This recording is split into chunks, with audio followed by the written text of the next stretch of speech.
Welcome to the Mom Please podcast, the #1 generation-spanning show that discusses all the latest issues in modern society, with your millennial host, Eric Joseph, along with baby boomer representative and co-host, Carol Stram. Join us as we delve into what's going on in the world today and discuss how to bridge the aisle to find common ground. And now, for this week's episode of Mom Please.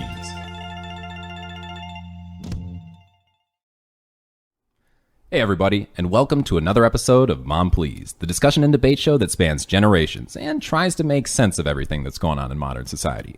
I am your host, representing the millennial viewpoint, Eric Joseph, and I am joined by my lovely co-host, as always, representing the baby boomer perspective, Carol Stram. Hi, how are you? How are you today, Mom? I'm very good. And as you all know, Eric and I are mother and son. We always like to have discussions. We always like to bring information to light, learn something new, and we always try to keep our differences respectful. Yep. So thanks for joining us today. Yeah. As we kick off 2025 for us, we really have to be mindful of the good old first of the year New Year's resolution. Right. Everybody wants to change something that they're unhappy with in their own lives. Right. In general, the top three out of 5 resolutions are related to health. One is to lose weight, one is to get healthier, and one is to be more physically fit. Okay. So when you go in January to the gym, you see oodles of people.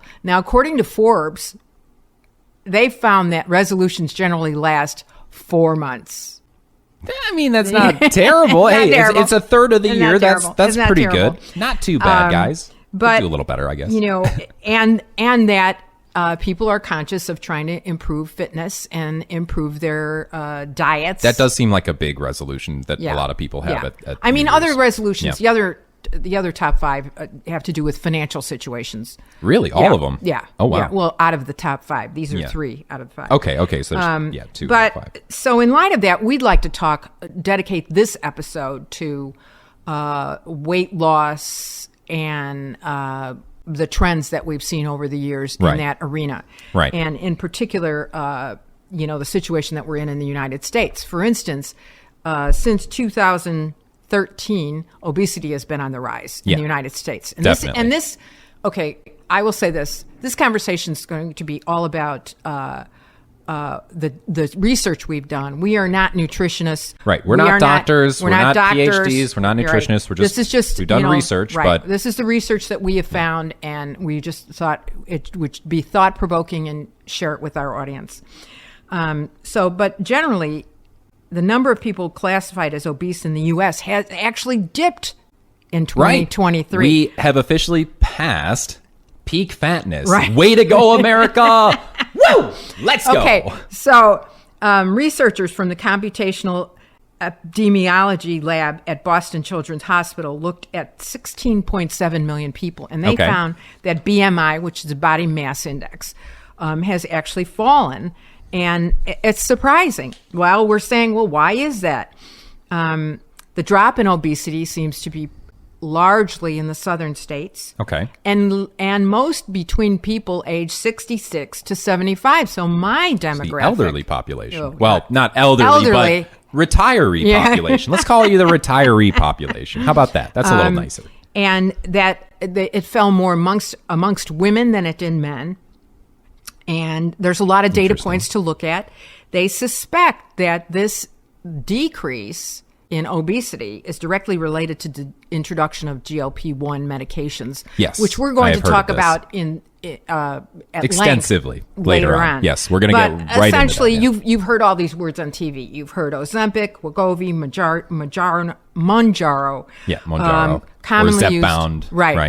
Right. So, although they're cautious to say it's too early to draw conclusions, but it does seem like that does have something to do with it. Yes. So the first thing I wanted to mention today was the weight loss industry itself. Okay. I mean, this is big business. Yeah, there's a lot of money in this. Okay. How much money? Okay. Tell us. So it is, in 2023, historic peak, $90 billion industry. It's a lot. Has been boosted by the sale of prescription GLP-1 weight loss drugs. Okay. Obesity medications have doubled since 2023. So in 2023... In like 1 year? 1 year. What? Yeah. Sales were $5.1 billion. Oh, the sales. Okay. Now sales $11.9 billion. Yeah, okay. So pretty much doubled. Okay. And as more of these come to market, that's probably going to only increase. Wow. Medical weight loss programs and services are estimated to be $21 billion in 2023. That's significantly less than $90 billion, but it's still a big number. But it's a big number in the marketplace. And these are programs that are essentially professionally supervised and provided by like a nutritionist, by either a nutritionist, bariatric doctors, clinicians, hospitals, and medical weight loss facilities. So those are tied into very structured kind of programs. Sure. Then commercial weight loss chains. This is interesting. Jenny Craig, Nutrisystem, Medfast, Weight Watchers. They're expected to get a 25% loss in their market share from 21 to now. That kind of makes sense, right? If the Wegovy and the Zepbound and the Ozempic are taking over. Their earnings are losing. They're losing about... they're going to post about 3.35 million, and it was much before that. Yeah. More before that. And what they're doing seems very low. Is they are scrambling to add medical programs to their existing cadre. Okay, so they want to add medications now. Medications, doctors, and that kind of support. Meal replacement programs like the Slim Fasts of the world. Yeah. They were about 4.86 billion. Okay. They're down 14%, and the expectation is to decline another almost 5%. And commercial diet companies and obesity drug manufacturers, they spend $882 million a year on advertising. That's not very surprising at all. That is a huge number. That's not very surprising. Before this, and you were all aware of this, you hear about all these drugs now. From commercials. Right, it's always commercials. From commercials. Like you used to hear about how everybody had psoriasis, everybody had ED. Or right now it's like, get your child the RSV vaccination or whatever. So there's there's this trending, but there's huge amounts of money spent on this kind of advertising, which, for another day, I'm curious about how ethical that really is. I don't really know. Well, I mean, like Europe doesn't allow that. Right. So clearly there's some ethical concerns there, or some kind of concerns there. And then there's an estimated about 30,000 weight loss coaches that have lost their jobs since 2020 as they've been laid off. Okay, guys, don't become a weight loss coach, okay? Maybe do something else. Right. Well, weight loss doctor, maybe not. Weight loss doctor, yeah. But that might affect the quality of support for dieters as well. Sure. Because these people are going away, so now there's like who's a vacuum. Them? There's a vacuum that needs to be filled, maybe. Now, I don't want to... This is an exhaustive list. Yes. You got a lot of stuff. You did... Your research this time around was... This isn't exhaustive. Excellent. But I will say it is worth noting where we started with weight loss and where we are today, because I think there's just lots of misinformation. We're inundated, and things that we thought were good, we don't think are good anymore. And so I just want to highlight some of those. Sure. And Eric, if you have any commentary on that. So the first time we see weight loss come into play in a big way to hit a mass market is in 1917 with the sugar diet. Yeah, I think that's... Okay. Well, Caroline Hunt and Helen Atwater encourage families to eat sugar because they feel it's an essential fuel for the body. So they want you to eat lots of bread, lots of cereal, lard, and meat drippings. That just sounds gross. Yeah, and today we know that sugar not only puts on weight, it's got a lot of high cholesterol concerns. And lots of health problems. And like addiction too. Sugar is a very addictive substance. I mean, not sugar, maybe chocolate for me. Yeah. And then in 1925, we have the Lucky Strike diet. This one's also... reach for a Lucky Strike. For those of you little kids out there, Lucky Strike is a cigarette brand of yore. Have that instead of a treat. Now, cigarettes are known to suppress appetites. Right. I mean... I think you see all those really skinny models, they're all smoking. And college girls all smoked, so they didn't gain weight. That was in your time? In the day. I don't think that was in my time. Yeah, Not a lot of the college girls on my campus smoked. There's about there's about half a million deaths per year due to cigarettes, and they're linked to lung cancer, COPD, and so forth. Right, all this other stuff. Yeah, so it's not good. Then we have the grapefruit diet. Love this. This is kind of a Hollywood fad diet. Yeah. They thought that the properties in grapefruits had fat-burning enzymes, and that those enzymes, once they get churn you up, that you're going to drop massive amounts of weight. Okay. The problem is it was also associated with an 800 to 1,000 calorie intake. That's very low. That's very low. Very low. You're going to get lightheaded on that. That's for definitely, sure. definitely.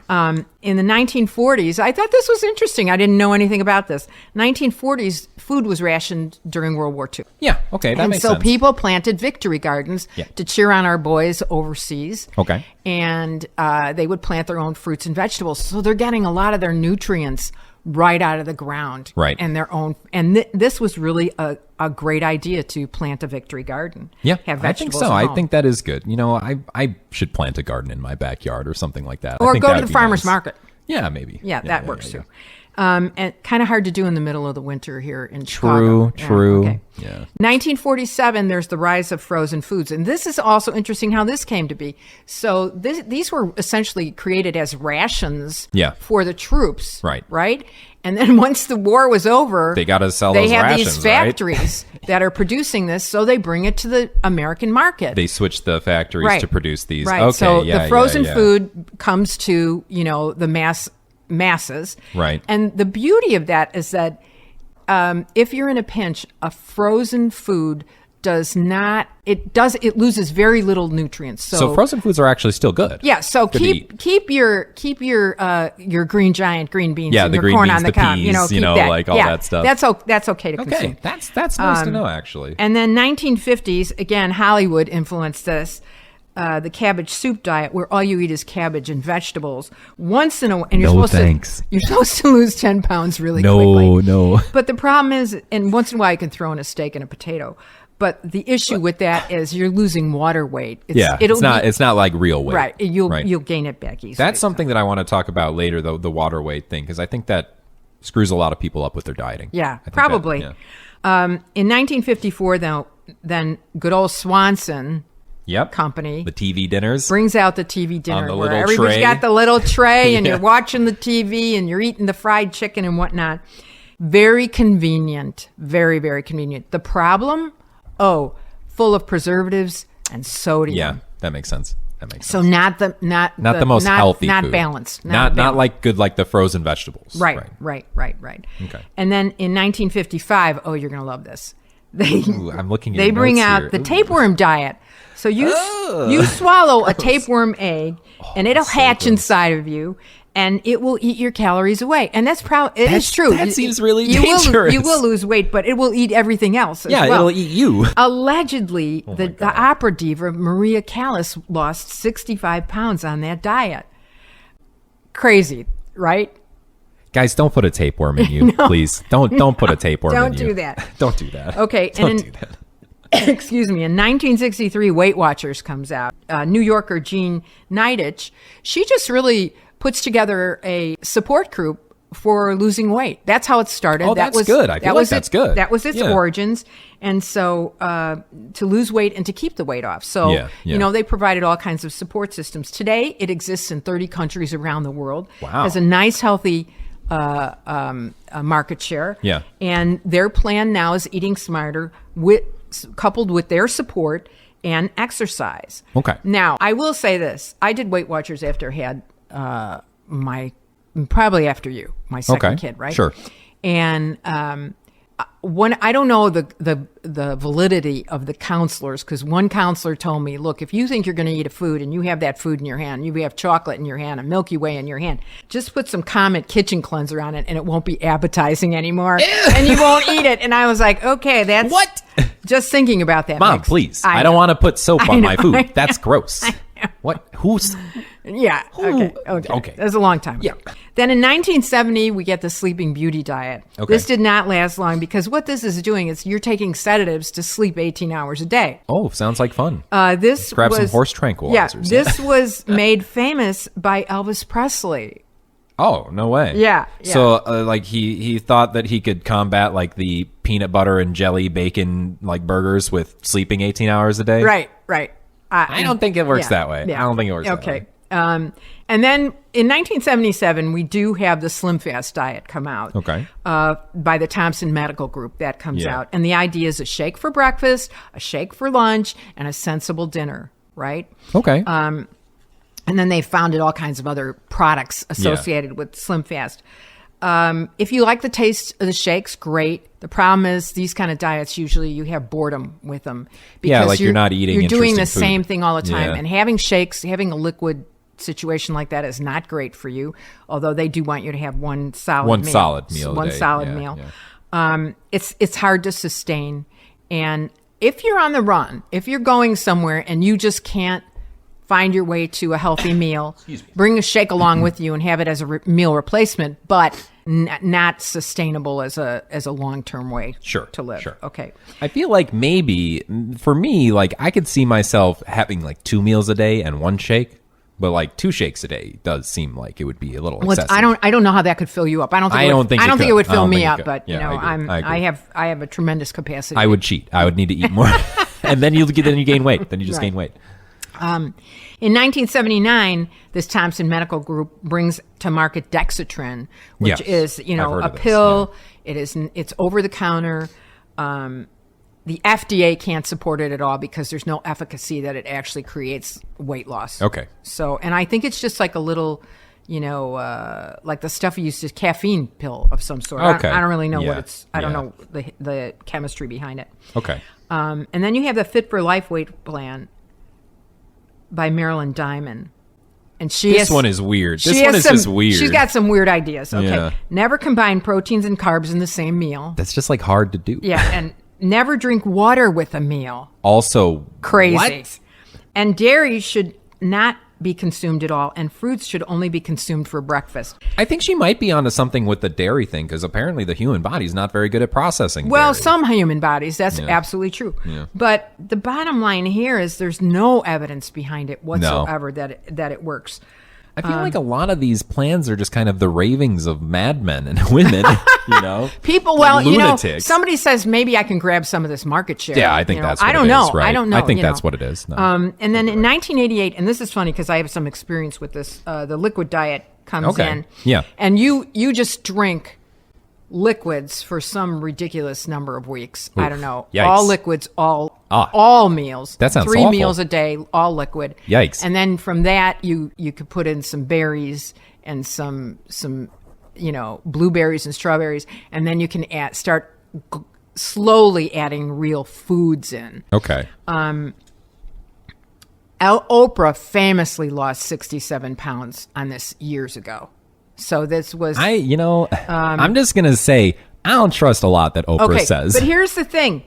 These meals accumulated to 500 calories a day. Yeah, I mean, that's why you're going to lose weight. You're going to lose massive amounts of weight. Yeah. It's like a hunger strike, for goodness sakes. That sounds really crazy. hard to do. That sounds really hard to do. And then 1990s, this isn't a new concept, but it really grips the nation in the 1990s is low-fat dieting. Yeah, this one always kind of got me. And it condemns all fats, but the problem with that is that not all fats are bad. Like avocados, olive oil, good fats for your body, and your body needs those good fats. So the healthy fats actually seem to boost your metabolism. Yeah, they're good. And I think the thing about it is, I think a lot of people got confused at the time because they assume that if they eat a low-fat diet or a no-fat diet, then they won't be fat.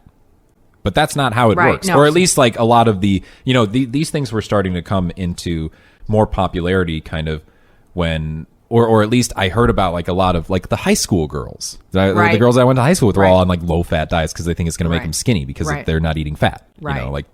It's not how it works. I myself... Not saying teenagers are particularly smart, but... Well, I myself don't consume a wild amount. I don't restrict them completely from my diet, but I don't consume a lot of carbohydrates. Okay, that's interesting. But I do have them, but I don't eat massive amounts of them. Okay. Because they process into sugar, and that's true. There's better calories to go into my body than that. Yeah. And then 1991, Hilton Davis creates nutritional meals delivered directly to you. diet to go. Now, what's great about this is it's convenient. And I think a lot of dieters, they're busy, they're hard pressed to get to the they just don't grocery have time, store, don't have time. And so this gives you that nutritional balance, delivered to you. I think that's good. Yeah. 1992, we get the famous U.S. pyramid, right? The food pyramid. The food pyramid. I grew up with that. Which you have the the snacks, all the stuff I like on the top, Where is it? and all the fruits and vegetables. I got it right here. Yeah. I'll show you guys. I'll put an overlay up. All the fruits and vegetables on the bottom, and this was going in the right direction, informing people of what you could do to improve your diet. Yeah, However, I think so. What it didn't do was it didn't go address this healthy fats, unhealthy fats. It doesn't separate out meats. Like, it doesn't say that like red meat is not quite as good for you maybe as chicken or fish. Right. But right. So it does. I think generally it's pretty good. Personally, because I'm looking at it right here, and it's like bread, cereal, maybe get rid of the cereal, but like bread, rice, pasta, 6 to 11 servings. That sounds right. Fruit, 2 to 4 servings. Vegetables, 3 to 5. Maybe the milk, yogurt, and cheese group at 2 to 3 servings is a bit not great, but it's got water at 8 servings, which sounds about does right. Does it say the servings? It doesn't say the serving size, but I assume that the food itself says the serving size, no? No, I think that's the problem. I think that's part of the problem with that. It doesn't, let's have a 16-ounce ribeye versus a 6-ounce ribeye. I think at some point they figured out the serving sizes, but maybe not. Okay, maybe so we'll move on that. from there. Yeah. And then in 92, we get low-carb dieting. Atkins comes out with his revolutionary means to making you fabulous. Yeah. And he limits carbohydrates, which contain sugar, so the body burns bad fats, including body fat. A lot of people have had success with low-carb dieting. Yeah. I am going to jump in here and say something about this. So I think the idea of the low-carb diet is to kind of send the body into what is called like a ketogenic state or like keto dieting, which essentially you're changing the macronutrients that you're getting. So you're getting a lot of proteins and you're getting a lot of fats.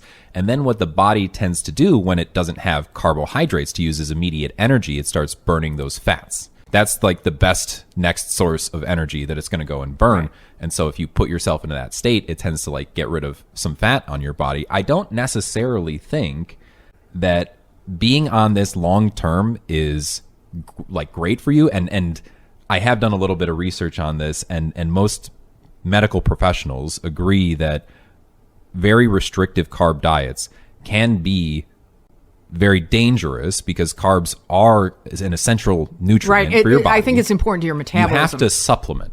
You have to make sure that you're getting all the things that the carbs would provide to you when you're not getting the carbs in your body. Yeah. Okay, that makes sense. Yeah. And then we have the zone diet, which is 5 small meals a day. Yes. And it'll keep you. The idea is you feel full, so you don't overeat. You're not. Yes. You're not yearning for food because you're not ravenous. This diet I've actually tried. Mm-hmm. This zone dieting I've actually tried, and it recommends certain types of food. I didn't stick super closely to the types of food. I ate relatively healthy. I had like a low-ish carb, not like really low carb, but I was getting all my proper macronutrients in the right places. And I did think that it helped me. What it helped me really with was controlling my portion sizes. Because if I'm eating 5 smaller meals a day, it's easier to just grab like a handful of almonds and some like slices of cubed chicken and like some cheese or something like that and just throw it on a plate, and it's like a little snack. Yeah. It's like a 500 calorie thing, and I can easily kind of think, okay, I've had that many calories. Right. Now I can just mentally keep note of that. Yeah. So I actually found like I was probably like 15 pounds over what I wanted to be a couple of years ago, and I managed to lose that weight in about a year. So on that kind of a diet, plus exercise and other things. Yes, of course. Okay, and then there's the macrobiotic diet, which is eat locally grown, reduce consumption of animals and animal products, and eat in moderation. Cook with wood or glass rather than aluminum and microwave. This was supposed to cure cancer. It doesn't cure cancer. No, doesn't. And it does seem to stave off cardiovascular disease. Okay. Interesting. But it cannot cure cancer. I think it's hard to follow. Yeah. And the same thing with 2002, we get the paleo diet. Eat like a caveman. This I don't know about. Eat veggies, fruits, nuts, roots, meals, go forage in your garden. Yeah. Give up dairy, grains, sugar, salt, alcohol, and coffee. You lost me at alcohol and you lose me at coffee. I mean, like, I gotta have my coffee, man. You can't take that away from me. Right, and I drink decaf coffee, and I have to have it, so. Right, so, yeah. Then, of course, in 2003, we have the South Beach diet. It's just a modified Atkins eating high-fiber carbs. So I think the South difference Beach there, is good. The difference they throw there in a is little bit of carbs. They throw in high-fiber carbs for you. So that's the difference between that and that would be Atkins. what, like brown rice, wheat bread, things like that? Probably legumes. Legumes. Yeah. That's a fancy way of saying beans. Beans. 2004, The Biggest Loser debuts on TV. So you've seen this. They take these wildly obese people. Right. I'm sorry if you've been on that show and you're offended by me saying wildly. You guys are wildly obese if you've been on that show. I apologize. That's the idea. And they put them through these intense workouts. Yeah. Now, largely, I would think most of these people have not worked out in for a forever. while. A hot minute, yeah. Right. And they put them on these very low-calorie nutrition plans. And, they lose weight fast. Right. No question about it. Right. And then people at home are like, well, I need to do that too. And the problem is it doesn't fit Pareto's law, which is 80-20, which 80% of your physique should be maintained through diet. Right. And 20% should be exercise. Right. Yeah, I agree with that. And the idea is that, like, with anything, with most things, just 80% of whatever is occurring is because of like 20% of what you're doing. So you don't have to do that like much, but you have to make sure that like you do it. Right. Right. And then we have, 2006, we have cleansing and juicing. And the idea is you start any kind of situation with cleansing. It strips your body of toxins and will kickstart weight loss. Now, I have done cleanses for a week. And, it's just a jump start for me. It's not anything I'm going to follow long term, but it just kind of gets me in the right mindset and whatnot. Yeah. But, the thing is we forget that we have kidneys in our bodies and a liver in our body. And both of those things are there for the express purpose to remove toxins. Yeah. So, right. And again, you're talking about too little calories to, really maintain that kind of diet. Yes. 2007, I love this. HGC, Kevin Trudeau, publishes his book, The Weight Loss Cure. Okay, you're going to love this, people. The human chorionic gonadotropin,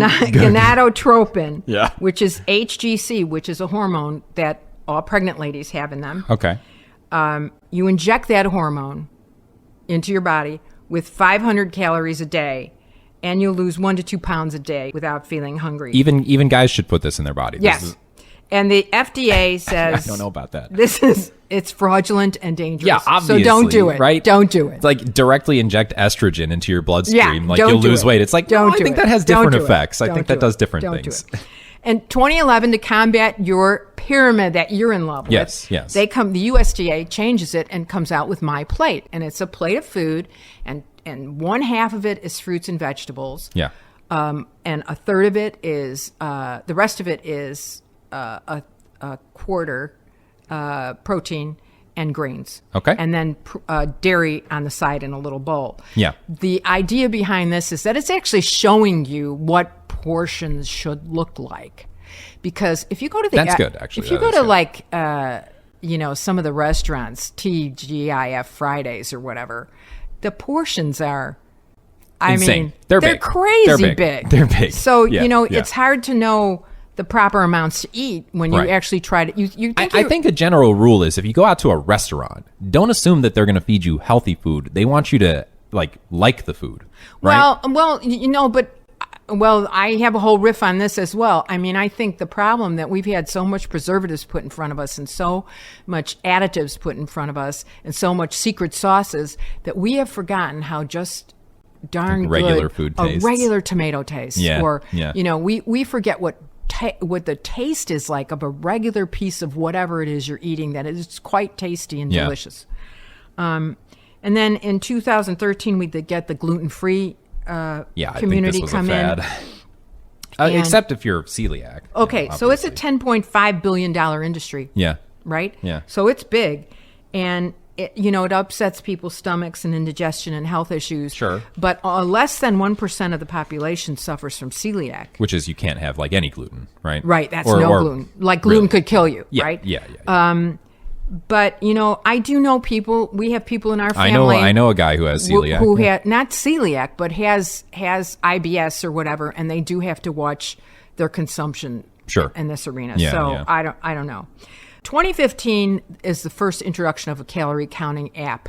I like these. Okay, I love this because even when you go to Weight Watchers, they have you track your food, right? And that makes you more accountable. Yes. And these apps are so sophisticated now that you can take a picture of your plate of food and it will tell you what you've consumed in, I love that. That's what really portions, good. Yeah. You have to be fastidious about it and you have to take a picture of every single thing they eat. But I mean, if you do, then it just tells you what you're eating, right? But that's really good. I think it's super helpful for people. And let's face it, we all have our phones now. All of us have our phones. Oh my God. I've probably seen people using this app in restaurants and been like, yo, look, that person's like a food influencer. And they're posting their food to like their Insta, and they might just be trying to manage their calories. Huh? Right. And so just to kind of wrap up here, 2016 is the cricket diet. You eat crickets, which are high in protein. Yes. Now, I got to say, I've been to Vietnam. I've eaten crickets. They have a whole cricket industry there. They don't taste like chicken. Are you sure? I've heard they do. I heard they're really good. They are crunchy. I had a cicada once. That was they're crunchy and fun, but I don't know. Crunchy and fun. Bone broth. You drink bone broth as which is a clear broth, as part of a meal replacement. Okay. Which you might do one of those a day, like you're saying, maybe one shake a day or something. Sure. Then we have the famous bariatric surgery. Some famous people have been on that. Randy Jackson. Oh, no way. He had bariatric surgery. Okay. And famously, Lisa Marie Presley died from a complication of bariatric surgery. Yikes. So you do have to be careful with that stuff. Yeah. Here's one I had never heard of. The CERT food diet. You combine kale and dark chocolate. Okay, I don't even want to think about putting those two together. Yeah, that sounds... But first of all, kale's gross. I don't like kale. I take it or leave it. Kale, I leave it. Kale is so good for you, but not. Yeah, it doesn't. But you really have to work it. You have to knead it. Massage you that. Yeah. Okay. Yeah. So that's it for kind of the history from where all of this business started to where we're at today. You can see that things have changed and some things have stayed the same. They have. I mean, it seems like calorie counting still comes back. Calorie counting seems to be one of the things that always comes back in everything I see about weight loss. And when I was managing my weight, when I was trying to lose weight, calorie counting did absolutely help me. And it's kind of wild. I sometimes have discourse with people that I say, something like that, like calorie counting seems to be really good. And they're like, oh. So you're one of those calorie counter people. Yeah, that doesn't work. You know that, right? And I'm like, I don't know if I want to have this conversation with you. Eric and I are not supposed to agree on this program, but this is one area that I agree that I think if you look carefully at your caloric intake and you balance your foods nutritionally, but let's move on from that because the other side of the weight loss industry is drugs. Yeah. We have all these drugs and all these things that people have recommended over the course of history that it's like it'll help you lose weight. Right. So this goes back as far as like ancient Greece. You have this little known guy, Hippocrates, lived in like 400, 300 BC. And he recommended, if you want to lose weight, eat like plants, berries, natural remedies and stuff like that. But all of these plants, berries, and natural remedies like induced vomiting and diarrhea. They were toxic. Yeah, they're like toxic. It's like, if you throw up a bunch, you'll probably lose weight. Yeah. Right? Yeah. Is that the precursor to anorexics? Pretty and much. bulimics? Pretty much. Like it's like this stuff is body image has never gone away. Body image has been a thing. Even cavemen cared about their body images. Even cavemen cared about what they were had on their body, right? Now weight loss treatment became a little bit more science oriented in like the 1950s. So the FDA approves this drug known as phentermine. And this drug works similarly to like an amphetamine or even like a methamphetamine. And it tends to stimulate the central nervous system. It increases your heart rate, it increases your blood pressure, and it reduces your appetite. But so is that good? I mean, look, if you're taking meth to lose weight, I don't think it's very good. I don't think so. We're not condoning meth. We're not condoning to lose that. weight. We're not condoning that. So that was like a whole industry spawned around these drugs that were, labeled as, lose weight loss. One of the brand names of one of these drugs was Kisimia. And it reduces hunger. And so the doctors would prescribe that you take this and then you exercise and you maintain a caloric deficit that way because you're just not really hungry. You're not going to eat. Right. And they would obviously recommend exercise because you're like a little jittery, right? You got to do something. I don't mean to laugh about this. I mean, I know people are struggling. 40s and 50s. This was like the 40s and 50s, so this is a little bit. Well, back in the day, though, remember they had Jack LaLanne, who's like way before my time. He had an exercise machine that you just put a band around here and it just shakes, and that was really supposed to take fat off of your body. Yeah, I heard that. I don't think it did. I don't think it worked. So. So then in the 1960s, the FDA approves this oral tablet known as Didrex, which is benzamphetamine hydrochloride.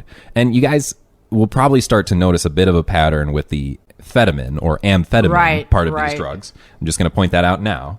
And this operates similarly to phentermine, where it would reduce your appetite, it would give you energy, and they would prescribe it with exercise, and you would lose weight.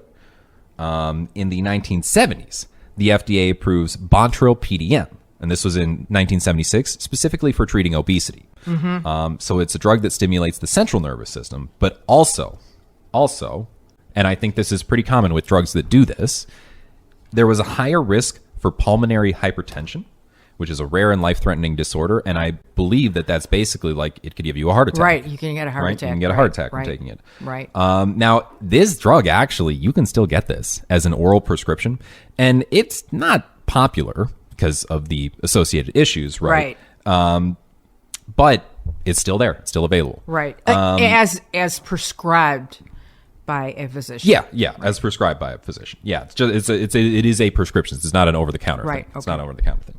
At the same time, the FDA approves fenfluramine, which is an oral tablet commonly used as an appetite suppressant.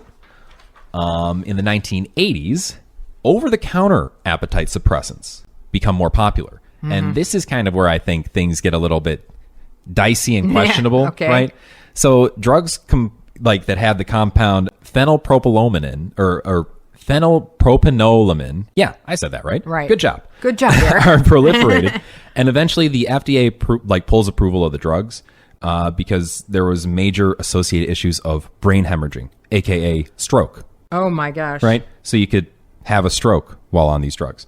In the 1990s, a combination drug was introduced in the market called Fen-Phen. And Fen-Phen is the combination of that drug that I just mentioned and phentermine, which is the kind of drug that started this whole thing. Now, this is really, really quickly removed from the market because there was also heart disease associated with it, valvular heart disease. And I think a lot of famous people have messed around with Fen-Phen. And I think you mentioned somebody. Anna Nicole Smith had some issues she had quickly lost weight. Lost all that weight. They thought it was due to Fen-Phen. Yeah. And then she died. And she died. Yeah. Yikes. So in 1997, the FDA approves a weight loss drug, Meridia, but pulls approval soon after because it's linked to an increased risk of heart attack and stroke. Now I knew. Are we seeing the pattern, guys? I knew somebody on Meridia. You did? Yeah. Okay. And did they have a heart attack or stroke? They did. No, but it was pulled from the market. Yeah. So they stopped taking it. And they stopped taking it. And in this case, this person was a physician. Oh, wow. So they stopped taking it. And can you imagine being like a medical doctor or a physician and being prescribed this thing and then being like, oh, wait, it's actually really bad. Yeah, it's going to kill me. Yeah. Right. Oh, geez. So the FDA also around this time approves this type 2 diabetes medication, metformin. And this is kind of where we see a bit of a shift in the theory behind what helps with weight loss as far as like a drug compound perspective. So a lot of the drugs, if you guys were paying attention, were essentially amphetamines. Right. And amphetamine based. Right. And they carried with them this increased risk of heart attack, stroke, heart disease, specifically just because your body is probably running at a much higher rate than it should be. You know, blood pressure is up, like everything's up. So this metformin is started as a diabetes drug, but then they figure out that, oh my gosh, all these diabetes patients are losing weight. Right. Which they probably needed to anyway. Right. Which they probably need to do it anyway. So the FDA kind of, you know, eventually sees a proliferation of drugs of this nature. And in the 2000s, the FDA sees GLP-1 agonists being passed through their offices, and they start approving these GLP-1 agonists to treat patients with type 2 diabetes specifically. However, this medication is like a significant breakthrough, not only for diabetes patients, but also weight loss treatment, because they do help with weight loss. Right. And, you know, we'll get into kind of why they do this a little bit later, but I'm going to keep going with the other drugs that have been introduced to the market since that GLP-1 agonist introduction. So the weight loss, you know, was really only noted as like a side effect of the drug, but clinical trials for a drug called exenatide demonstrated a really, really high potential for this class of drugs and weight loss. So, you know, a drug called Orlistat becomes available over the counter in 2007. And this was under the brand name Ally, if any of you guys have heard of that.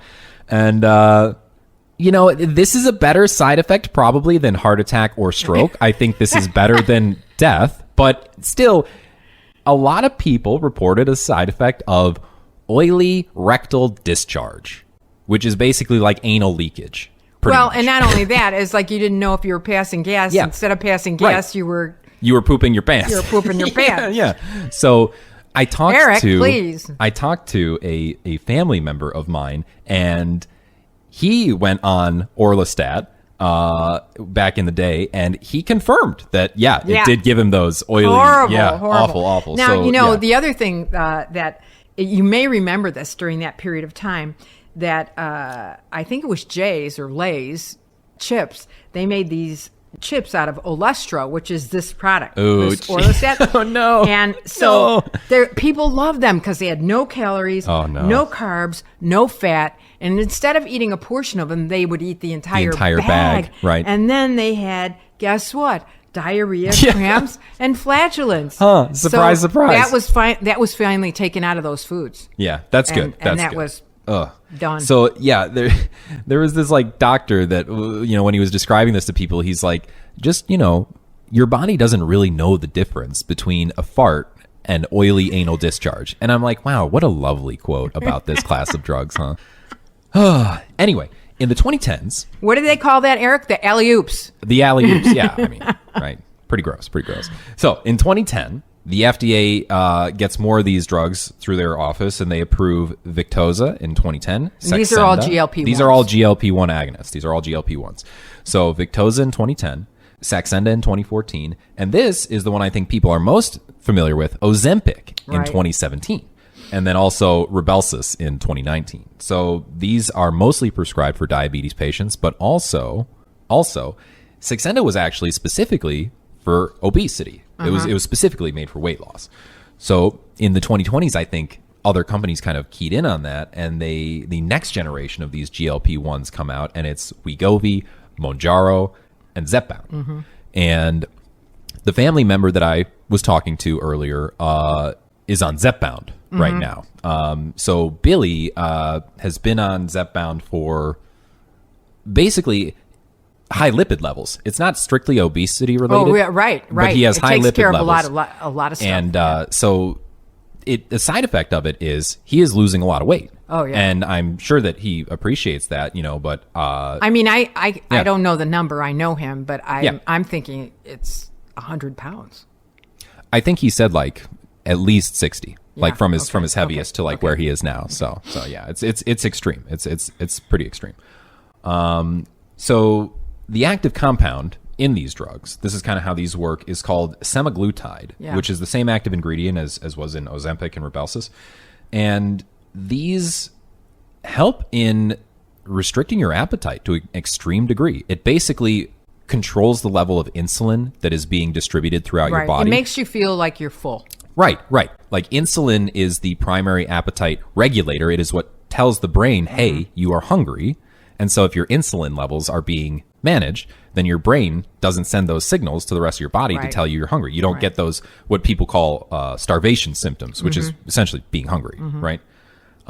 So those are all kind of the drugs that have been introduced now. And I think that there's a lot of opinions about, people who take the drug. There's a lot of people, I think, who assume that this is like the easy way out. Right. It's kind of like if a person who's into weightlifting does steroids, it's like, oh, they're taking those steroids because they want to get, bulk. The easy way out. Right. They want to do the easy way out. Right. But I think, and you might have something to say about this, but I think that, especially from my conversation with Billy, doctors prescribe these drugs as a tool in the toolkit of your weight loss journey. And you can use this tool and you can get value out of it, but it's not the only thing that you do. Right. Like if you decide that I'm going to take these drugs, but then I'm not changing my diet at all, and I'm still going to eat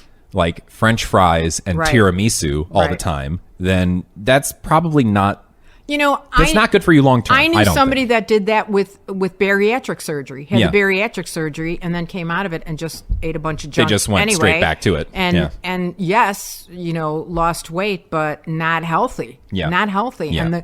And I think the goal of everything should be health first. I agree. Yes. Right? I think that's why you're seeing these semaglutides being my generation being targeted for them, because we're concerned about our own longevity, because we're playing the back nine now. That's true. You do have to be concerned about how many more years one of the things have. that I wanted to mention about these semaglutides, they are basically approved for diabetes. They are not approved for weight loss. Right.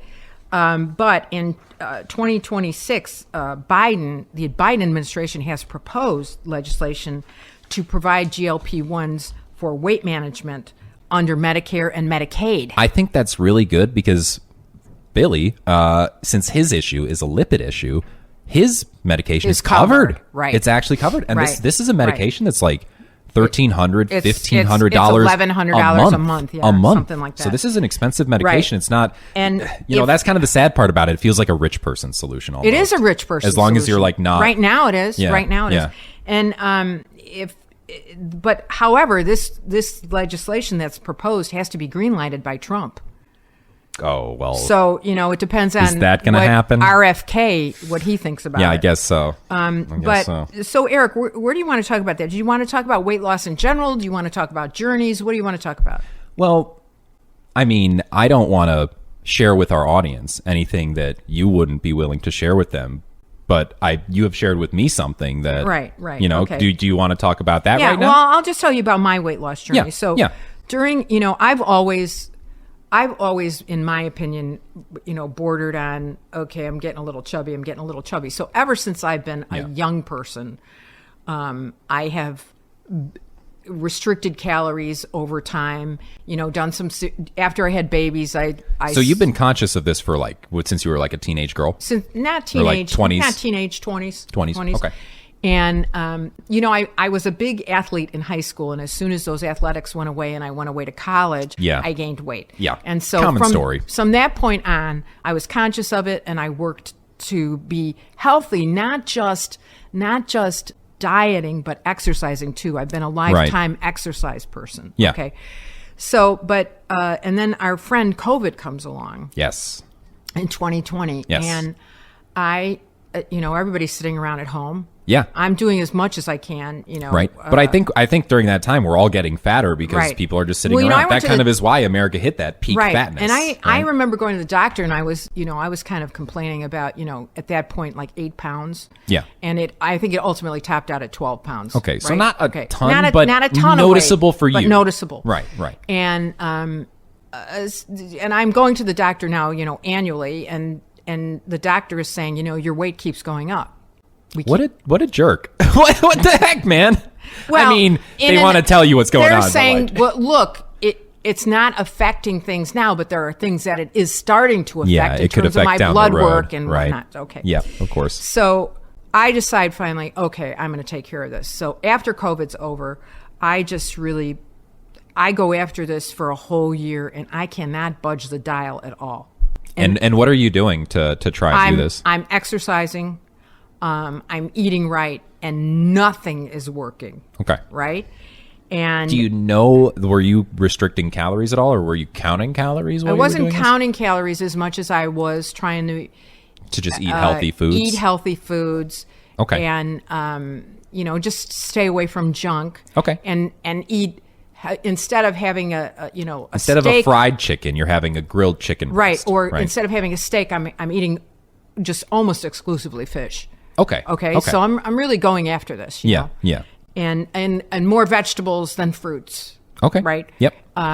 And just nothing is happening. So the last time I had gone to the doctor and we saw that the scale was going up again, I just said, I can't move the dial at all. And she said, well, I thought you would be able to, but she said, I have an associate that is in this regenerative medicine situation. Go talk to her. Yeah. And this doctor, the first thing they do is they check all my numbers. I mean, do extensive blood work. And the blood work comes back and it does reveal that my metabolism is slow. Okay, so you are, this is something that I think is important. Everybody's metabolism is different. Right. So everybody has like a different amount of like food that they can actually eat in order to maintain weight. So I think that's something that a lot of people don't really understand, because they recommend, 2,000 calories a day or 2,500 calories a day. And that doesn't work for everyone. That just doesn't. Right. Yeah. And so anyway, this doctor kind of puts a whole program together for you. Right. And this is a 90-day reset. So this is not the rest of your life. This is just to get you going in the right direction and to help you manage that. And, let me just read off what this program was about. So you have to have a willingness to manage eating better. Okay. So you have to say right from the get-go, I will eat better. Yes. Limit alcohol. Okay. 14-hour fasts. So instead of consuming your first meal at 9 o'clock in the morning, consuming your first meal at 11 o'clock in the morning. I actually actively do this right now. Yeah. I think that morning fasting is actually very effective. I think this is a game changer for me. I agree. For me. Okay. Solid choice for the first meal of the day. Make sure that it's protein oriented. Okay. And get more fiber in your system. And oodles of water. Of water. Okay. And in her case, she said walk at least 2 miles a day. Now, I'm already exceeding that because you're doing more than that. I'm an exerciser. Yeah. And she found that I had a lack of vitamin D3. Okay. And that's not sunshine. That's not sunshine vitamin D. That's a different thing. Yeah. So gives me that supplement, gives me a B12, gives me a metabolism stimulant at the time, and tesofensin and a semaglutide. Okay, so you took semaglutides. Right. This was not any name brand semaglutide. It was something that she has worked with for 15 years. 15 No kidding. Years, right? Wow. Okay. And this... Are you on it right now? No. Okay. And the injections are 2 times per week. Now, this is different than a lot of the injections that they propose Billy now. said his was once time a week. per week. Yeah. And she said that what she doesn't like and this is all different for everybody, it floods your system with that right away. He mentioned there was like a cycle. And then you don't feel so great. That first day, and then you feel better. So she does less dosage and you build up your dosage. Okay. And 2 times a week. Okay. Interesting. And then she gave me progesterone because she said that one of the issues with, and we haven't talked about this at all. Yeah. One of the issues with proper weight and nutrition is digestion, which is inhibited by if you don't get proper sleep. I'm not a good sleeper. You don't sleep well. What's your issue? Do you have insomnia? I can't sleep. I just can't. Okay, I can't. Do you toss and turn in the bed? No. If I finally get to bed, I will wake up 6 hours later. Oh, you just can't sleep like a full 8. I just can't seem to get a full 8. I'm the same way. Like if I go to bed at 10 o'clock, I'm up at like 6 or 4 in the morning. 4 in the morning rather. So she took my levels, my hormone levels, because I'm close your ears, I'm postmenopausal. Oh, come on. Mom, please. I can handle that. So I have no estrogen, no... your hormones are I have no hormones. down. And she said that progesterone improves sleep. So she put me on no progesterone. Way. And that is going to be long-term. And that has helped. Oh, great. Now, because I'm nervous about any kind of those going into my system, because estrogen promotes cancer, blah, blah, blah. Yeah. I went to my... OBGYN to make sure that was okay. He's like, yep, it's not going to be an issue. Progesterone is fine. Don't want to mess with estrogen. Okay. Okay. And like I said, she adds the GLP-1 to it. And within the 90 days, my goal was to lose 15 pounds. Okay. I lost 24 pounds. Wow. So even more than like by a pretty big number, honestly. And at the 24 mark, I called the doctor. We, had been conferencing. Yeah. And I said, okay, I'm enough. done now. Yeah. I don't want to do any more than this. And, I'm not trying to be 100 pounds because I don't think my metabolism, I don't think that's how I'm built. Right. And so I'm happy where I'm at. And she also said, those times of years, like Christmas, we're loading up on food, parties and food and drinking. She said, so if you want to go on for a very short period of time again, then you can come off. But the idea is if you go into these drugs, and this is where people have a bias against them. They think people are just taking the drug, they're losing the weight, and they're going to either stay on it for life. Right. Which right now, there's no indication that that's bad because diabetics are on it for life. Yeah. Right. Yeah. So there's nothing to suggest that that's bad, but they're wildly expensive. Right. And then the other part of it is that this is just a tool in the kit, and that my nutrition is based on me eating properly, me eating better for me. Right. I have a question. Did you have to pay for this out of pocket? Oh, it's this all was out not of pocket. covered. And it's and here's the problem. As you said, they run anywhere from $1,100 to $1,500 a month. Very Plus, expensive. I'm working with a doctor, so I'm getting primary care from a doctor. Yeah. And so in that regard, the problem as I see it, if these are not approved for weight loss to the general population through medical programs, Medicare, Medicaid. Or your own provider, right? If they're not approved, the people who need them the most are not. It is not available to them. So you're right. It is the rich person's. It is. Drug. It is. Or if you're a very lucky person and you have a very good insurer like Billy, who has Blue Cross Blue Shield through his employer, they covered it because of his lipid issue. That's basically he's like the top 1% of people that it gets covered. Even can get it covered, right? But I have some other questions about this whole thinking, thinking in general. Why is it so hard to lose weight? Well, I think it's really hard to lose weight because the method to losing weight is simple, but it's not easy. And what I mean by that is, I think we kind of noted on it for us, for you and me. I think the calorie counting was one of the things that we agree on is kind of very effective, right? For us. And I'm an engineering student by nature, right? And so I think of it just as the law of conservation of energy. You put energy into something, which is calories, food, right, and you get energy out. Right. And the energy out is going to be your effort, what you do. Right. And if you don't use that stuff just gets stored in you as like fuel for later. Right. So that's very simple. That's not a very complicated thing. But when it becomes hard is when, like you say, you have a slow metabolism. So you literally can't eat as much as me and maintain the same weight. Or there are other people out there that are your exact body size, your height, your weight, everything is the same, and they could eat more than you simply because their metabolism is higher. Right. And I think that's one of the things that a lot of people get caught up on. I think another one of the things that a lot of people get caught up on is measuring themselves. There was a movie that came out not too long ago, I think in like 2014, called Brittany Runs a Marathon. Oh, yes. I made everybody in my family watch that movie. So I'm bringing it up now because and then we had a you did that discussion to about us. it. You did that to us. So I'm going to discuss it now.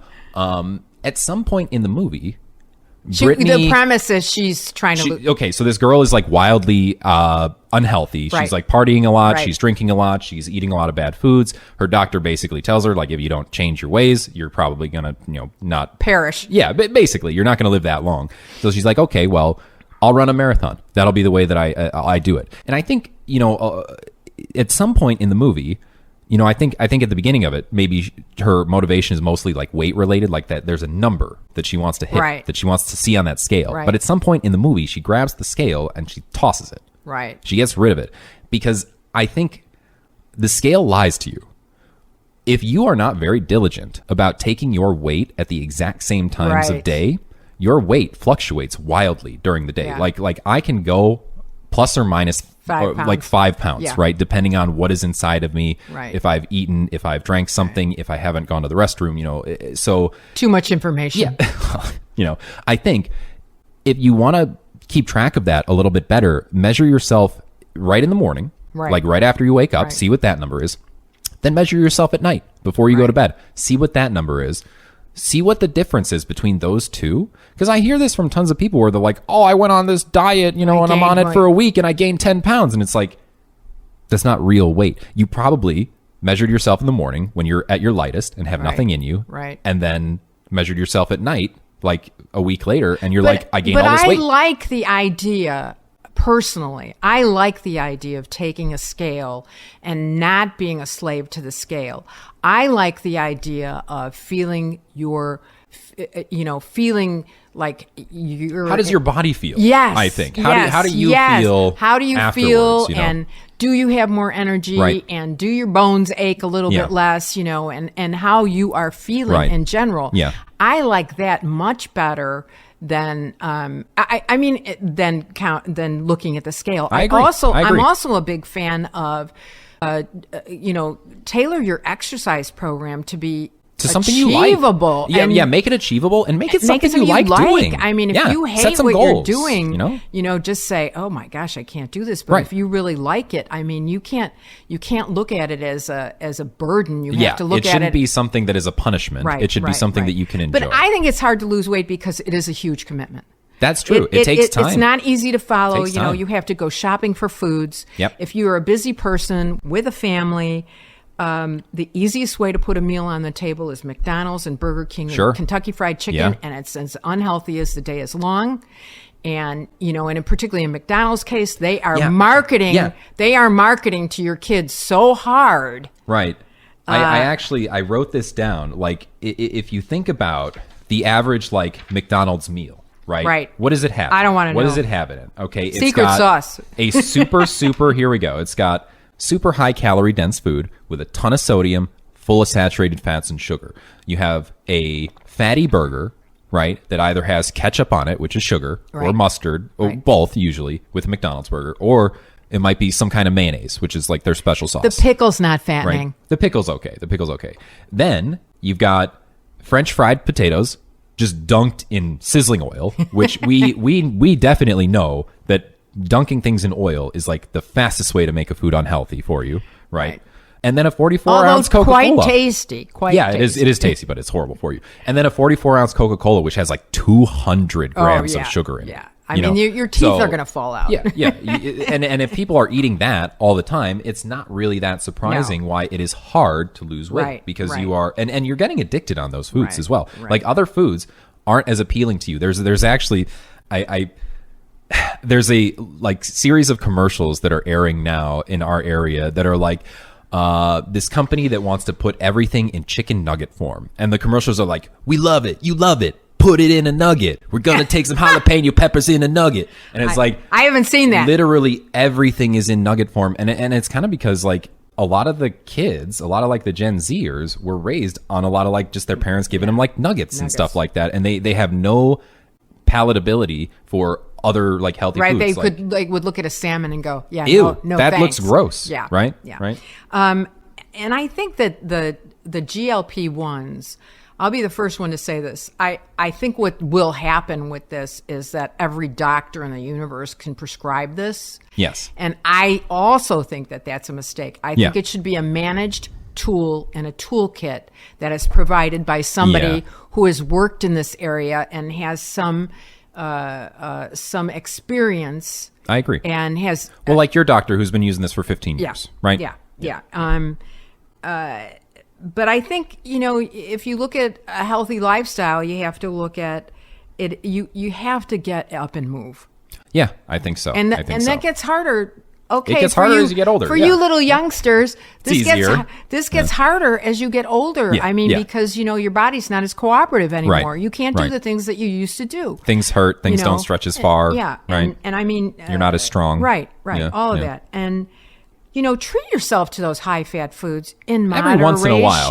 Yeah, I like to tell people this. You don't have to completely stop eating burgers and pizza or ice cream. You just have to eat less of it. Right. You can still treat yourself every now and again. You can still have, Billy's issue is he's a comfort eater. He likes to eat for comfort. So when he feels good, he wants to eat something good to make himself feel like better, even better. You can comfort eat, but only in moderation, like very, very rarely. Or you have to find a comfort food that is agreeable to that, like maybe like popcorn as opposed to, I don't know. Potato chips? Yeah. Yeah. Something like that. Sure. Something like that. And, drinking alcohol in moderation. Right. I mean, the Surgeon General is now calling to put warning labels on alcohol. Really? As a cause of cancer. No way. Oh, and obesity? And no. And I was going to say, and that the other two targets are obesity and tobacco. Okay. Right? Okay. I don't know that, that'll be successful necessarily. Yeah. That's another big industry, Yeah, definitely. All our vice industries are very big industries. But right. It does seem to me that this is going, I think, in the right direction for people. I'm hoping that more providers of health insurance and this change in Medicare will help people get access to these drugs who cannot afford them and are at obese levels. Yes. And are yet not diagnosed as diabetic, because that kind of goes hand in hand. Yeah, if you get very obese, you tend to trend towards diabetic, type 2 diabetes as well. And so I'm super hopeful. So I'm not a GLP-1 hater. I think it, as we've used this word 10 times already, it's a tool. It's a tool in the toolkit. And I think that whatever works makes sense, but I also think that you got to get out there and exercise and make an exercise program that you can sustain. I think so. Well, in any case, I think that about does it for us today. Yeah, I think it does. All right. We didn't disagree enough today. We didn't disagree quite enough. Yeah, we'll get a spicier topic because I think, if one of us was maybe a little bigger, maybe we would have had some disagreements, or I don't know, maybe we would have disagreements. Well, and because we are mother and son, we have a lot of the same similar genetic opinions, makeup. Genetic. So a lot of the things that are going to work for her are going to work for me. A lot of things that work for me are working for her. So. But guys, find what works for you. That, I think, is one of the takeaways you guys should listen to, is whether it doesn't matter if it's your diet or your exercise routine or whatever. You have to find something that works for you and something that you like doing, because you won't do it if you don't. No. And we want you to be the best audience we've ever had. Yeah. So we think this is a hot topic, that a lot of people are going through this, New Year resolution thing. Right. And may be concerned about these issues of weight loss and health. So give us some feedback on our... Yeah, let us know. What do you think about GLP-1s? Yeah. Are you for? Are you against? Right. Are you on them? Tell us your story. Yeah, tell us your story, Right. We'd love to hear from you. We would. And like us. Subscribe to us. And we will see you guys next week. Okay. Or next month, excuse me. Okay. Cheers, everyone. Okay, cheers.